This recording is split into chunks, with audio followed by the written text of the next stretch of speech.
Welcome, data people. We are Zuma. My name is Matt, and this is the Data for Good podcast.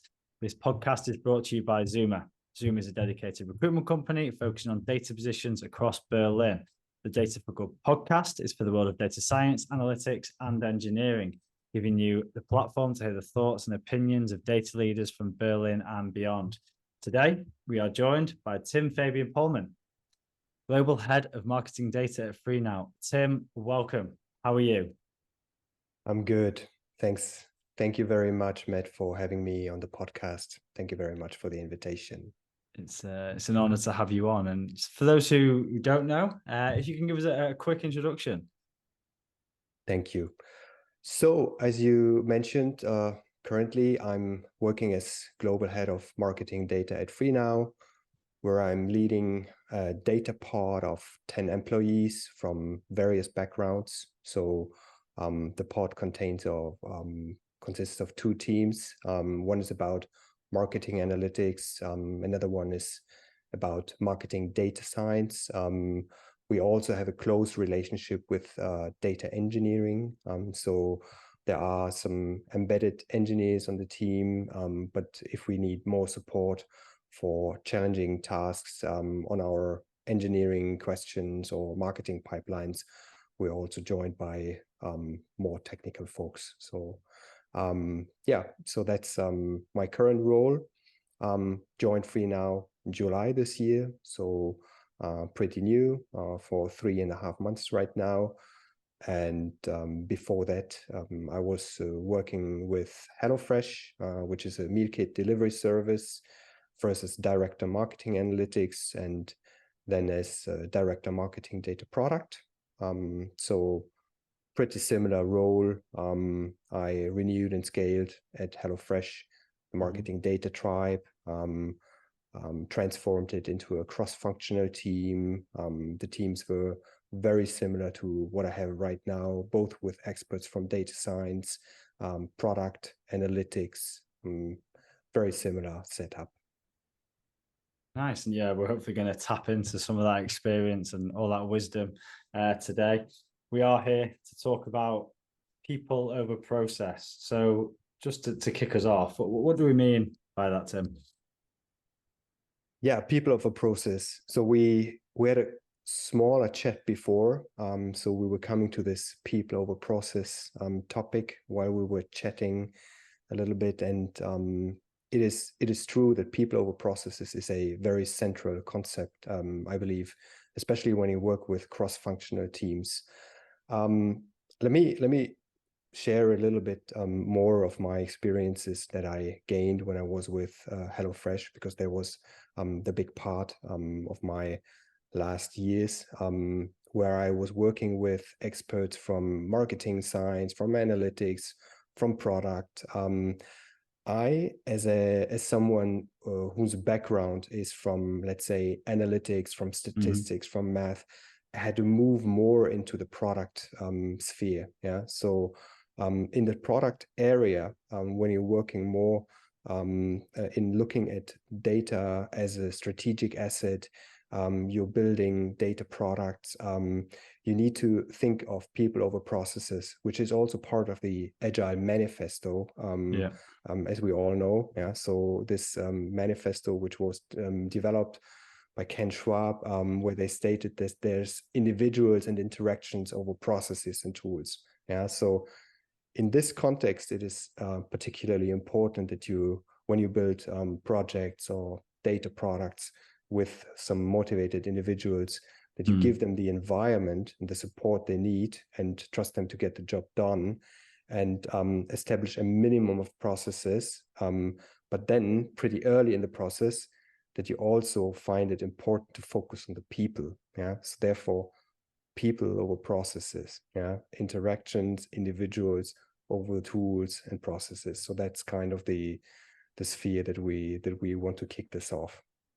Absolutely. And it's something that's spoke about over and over again, but with process and people, it's two completely different styles.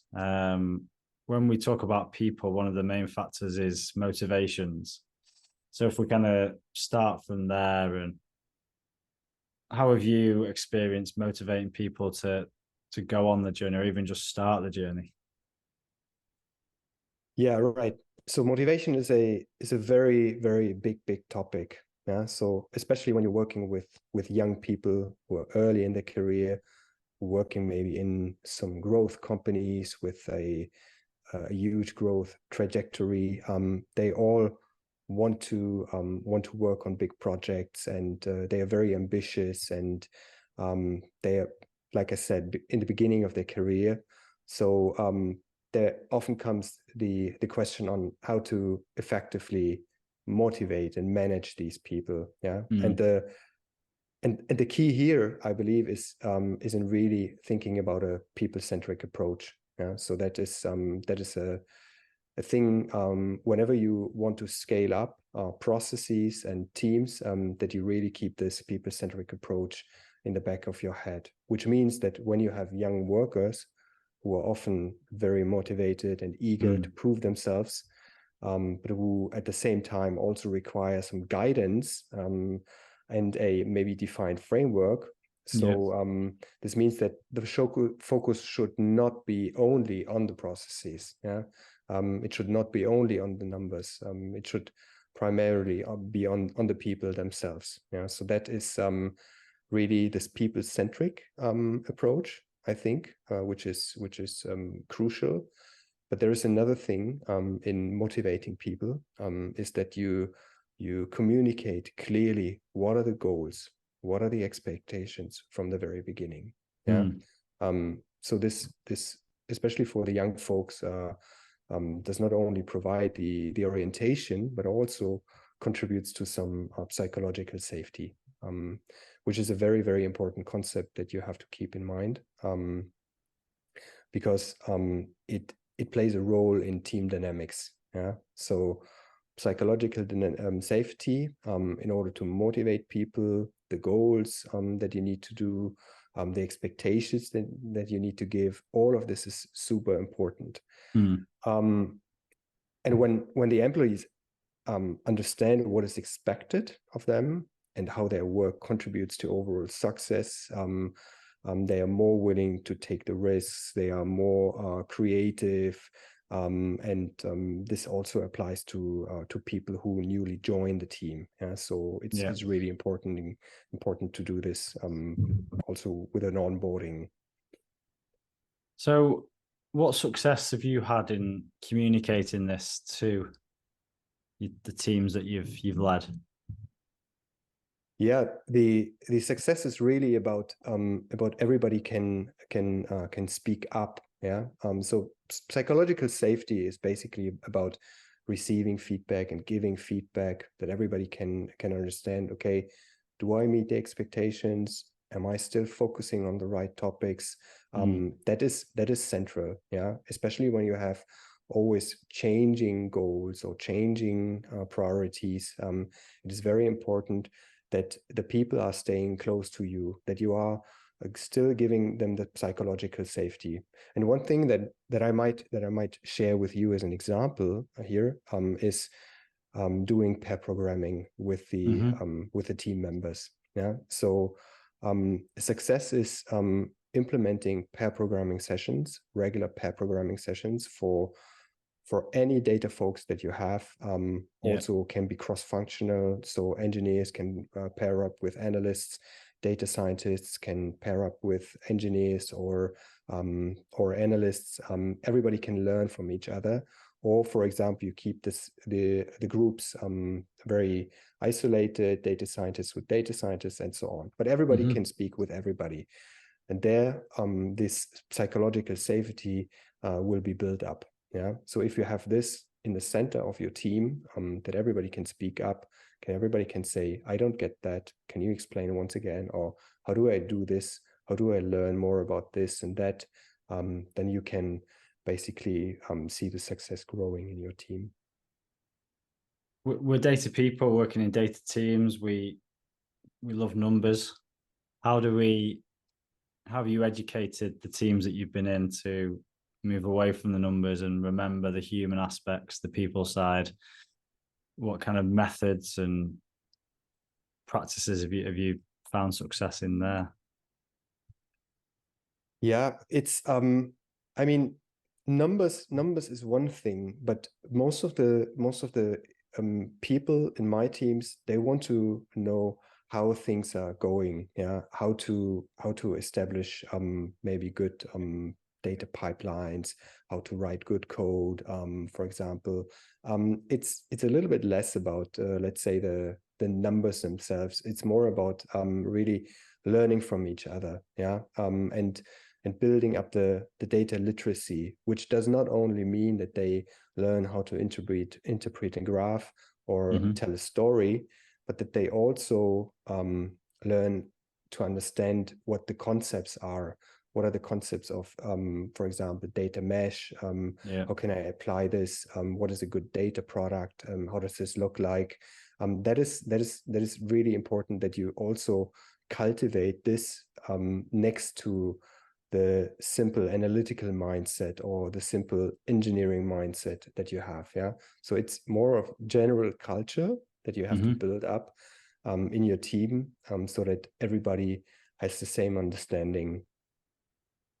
Awesome. And when we talk about culture in the team, how do we add to that culture for good, to benefit everyone?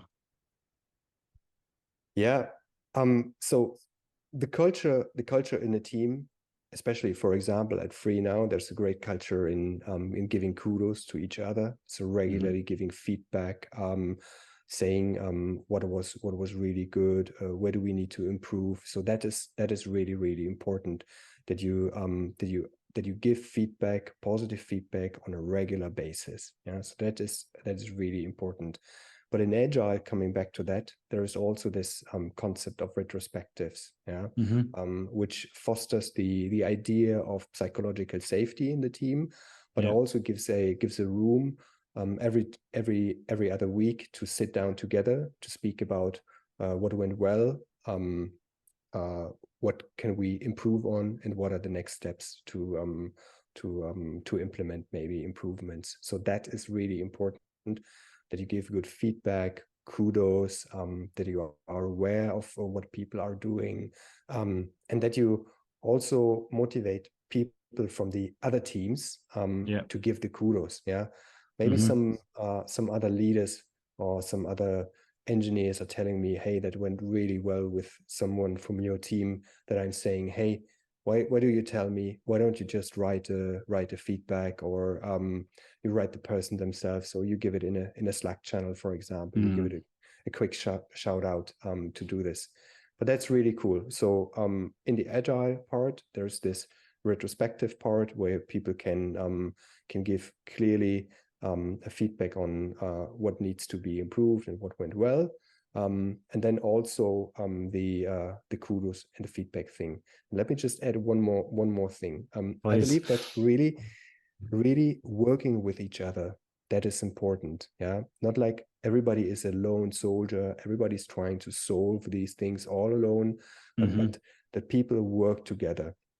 When you work on a new data product, you kick off a project, what works really nicely in building up a team and also giving good feedback and building motivation is just sitting together and thinking something through. Yeah, you have a nice Miro board, for example. You sit down together for 2 to 3 hours, and you discuss. Yeah, everybody can add his or her 2 cents, and contribute. And this is how people can learn. How do I think? How do the others think? How do we maybe inspire each other? And how can we overcome some challenges that we might not felt very good about in the beginning? Yeah. So this real teamwork can work on a remote basis, but I mean, in the office, it's even better, right? The embodiment, a handshake, they look into each other's eyes. That creates really strong bonds and can also help improve the collaboration. It sounds like diverse backgrounds is also a key factor here. Yeah, absolutely. I mean, there's this fact that teams with diverse cultural backgrounds and lots of team members from all around the world. They are more creative. They're also taking more care of each other. Yeah, so I believe this is totally true. Yeah, so these cultural backgrounds offer a rich array of perspectives, which is not only theoretically fantastic but also in practice. And yeah, so but I mean, even though it's great and it's inspiring, it can also have a couple of challenges. Yeah, because some people might not feel comfortable speaking English, or they simplify terms, or it gets less precise. We misunderstand each other when it comes to that. That's something as a leader in a big team, you need to moderate that. You need to really try to understand, okay, did we all get it right? And here psychological safety again comes in as an important aspect. Yeah, if you have built psychological safety on other ends in a diverse cultural background team, you can make use of it again. Yeah, so everybody should be empowered to express the opinion, and the sensitivity to the cultural backgrounds of each other. Yeah, is really key.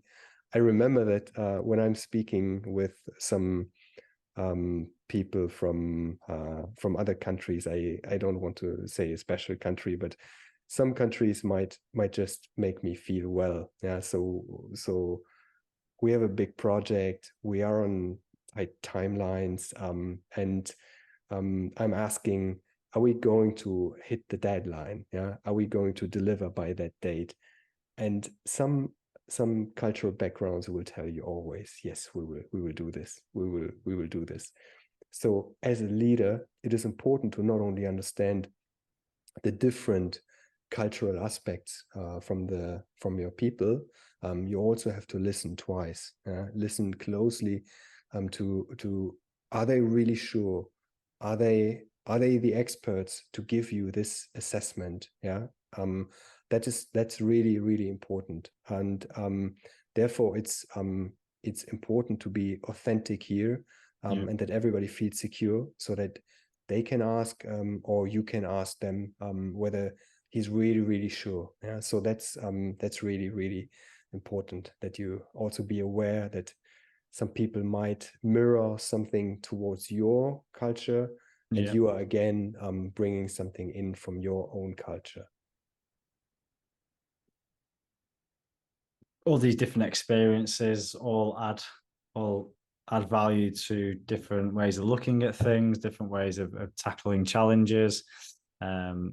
Even the team feeling on projects is something that's different. Do you see the same differences in positions as you do cultures? So the way analysts or engineers or scientists all look at the same problem. But what's your experience in diversity there?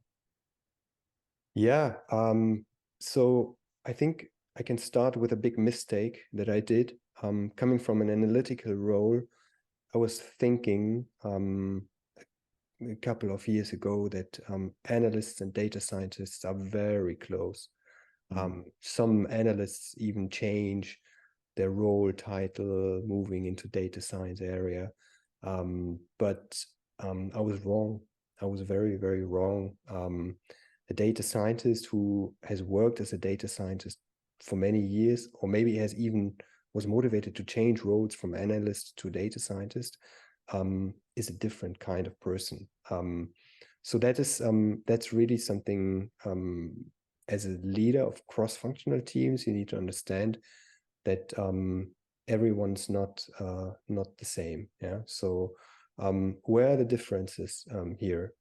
So data scientists are more on the, if I take the name of their role, the scientists are more on the scientist side. So they want to work more deeply, more in quietness, maybe offer more focus time to these people, more learning time.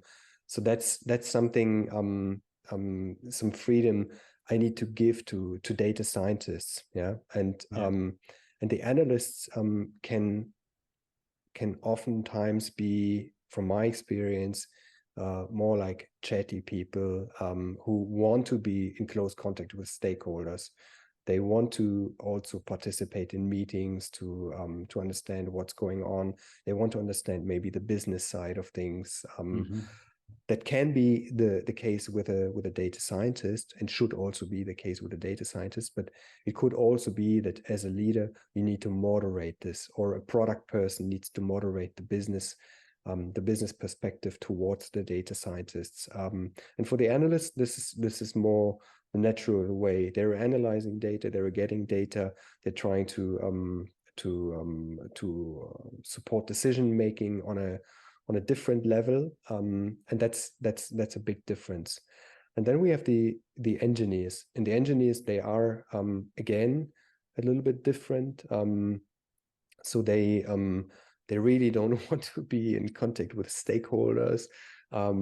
If you do too many meetings, it's getting difficult.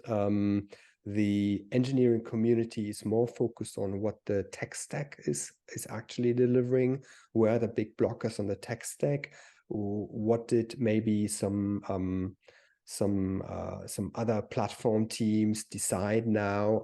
How does this impact the day-to-day work of their platform, of our platform? So that's something a data leader needs to take care of when it comes to engineers. Yeah, so it's on all ends a little bit different. And then what is also challenging is to coordinate a common vision for all of them. Yeah, so it needs to be very general, very broad.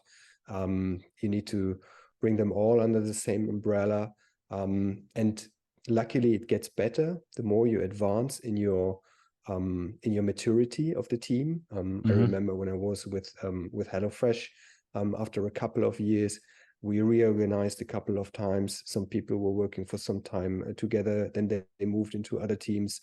Then it became easier because the product portfolio was more known to each one of us, and it was easier for us to basically understand, why is this the priority, why is this not working, and what could be the next steps.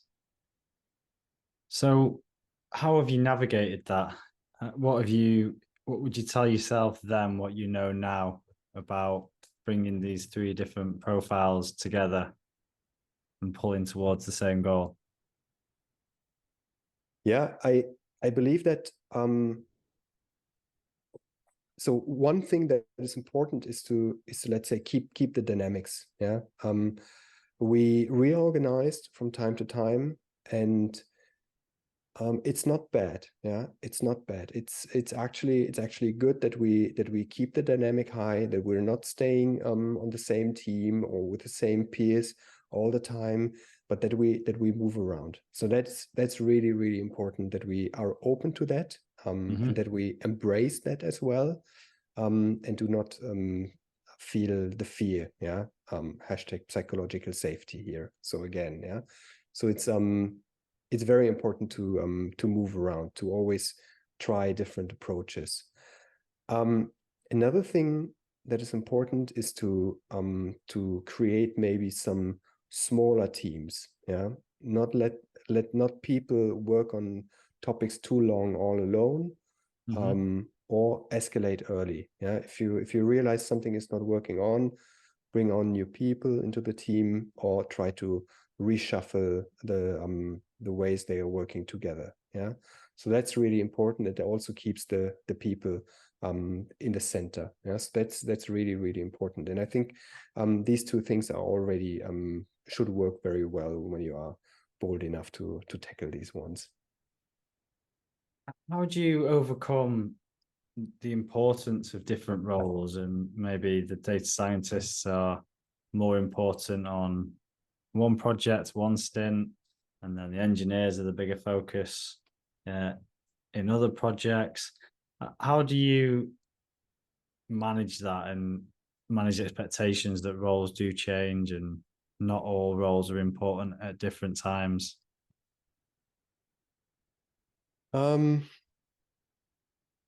It's mainly about the mission, I would say. Yeah, it's less the individual, it's more about the mission of, for example, the company. Yeah. There is one important thing is that we are all staying egoless. Yeah. So that we're all keeping our own interest maybe a little bit to the side, and that we think of the bigger picture, of the wider goal. Yeah. So it's not about, let's say, this is the big project with this super engineer. It is more about what can we achieve together and how can we celebrate this all together. Yeah. That's central. So we do want to focus on people, but process is still important. When do you start bringing in process to support people and facilitate their work? Yeah. So when you're working with a young team, for example, and even if you mix it with some senior team members, it's always good that you first of all sit together and you define the ways of working. Yeah, how do you want to work together? So that first of all negotiates some expectations, negotiates what you want to do, what you want to achieve. So that that's the first thing, that you from the ground start with the processes. Yeah. So it's not that, let's say, from the very ground that you start with the people, but that you really say, okay, we need to have some basic expectations on how do we work together, how do we collaborate. Yeah. What do we expect on some things? Some of the product concepts here are the definition of ready, definition of done. Yeah, that you get these in a discussion ready for the team. Yeah, and that you also agree on these ones, so that you create an agreement with the team members on how do you want to proceed and what's your way of implementing this. Yeah. So everybody can feel good. Everybody thinks this is the right way to move on. So implementing basic ways of working together is central, not only inside a team, but also when you look to the outside. Sometimes you see symptoms of stakeholders that are not satisfied with the work, that you also go out and listen to the stakeholders. What are the challenges? How do you want us to work with you? What do you need right now? What's the first aid that we can do? So that's the beginning. Yeah. So stabilize in the beginning before you organize with the processes. Yeah. There's a minimum of processes in order to be ready to scale and to stabilize the organization. Yeah. And then pretty early afterwards, it's important to look at the people. Yeah. What can you contribute? Yeah. Also, I mean, so many little takeaways that we could talk for much longer about, but I'm conscious of time. So we're going to finish on one question, Tim. So what do you think was your steepest learning curve, or the biggest lesson that you learned in all your leadership years in putting people before process?